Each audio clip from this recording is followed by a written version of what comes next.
So there's a reason why I don't talk about ordinality when I talk about infinity, and that's because this is the most technical actually that people can come up with. Because often when people are talking about infinity, they are talking about size, they're talking about magnitude. The very first video in this thread was a reply to a comics creator, who I like, go follow Sir Superhero, saying that infinity times 2 is greater than infinity. In that situation, he was talking about power. He was talking about a quantifiable amount. Now, in our number line, in our non-infinite number line, we have the pleasure of being able to treat cardinality and ordinality the same. If we number all the numbers in order, then 1 is a lesser magnitude than 2, but is also before 2.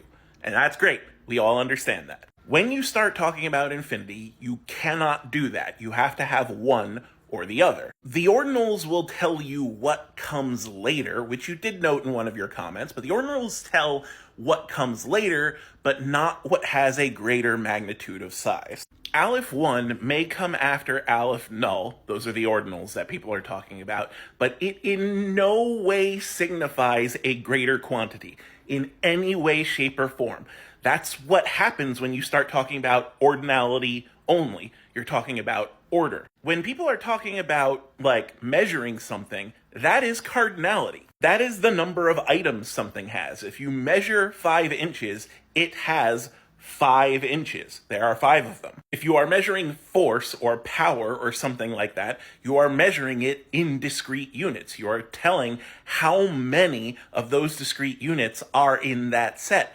That is cardinality. So in this context, in talking about measurable quantities of power in comic books or anything like that, yes, this is talking about cardinality. So ordinals have no meaning there. And whenever we get into these dumb power scaling arguments, which are by their nature dumb, power scalers like to bring up the ordinals because they'll say, oh, we could just arbitrarily say that ordinals are bigger. And it's like, no, explicitly, when ordinality is detached from cardinality, you cannot do that. And really, this whole video series was about how there is a fundamental misunderstanding about infinity when it comes to power scaling debates.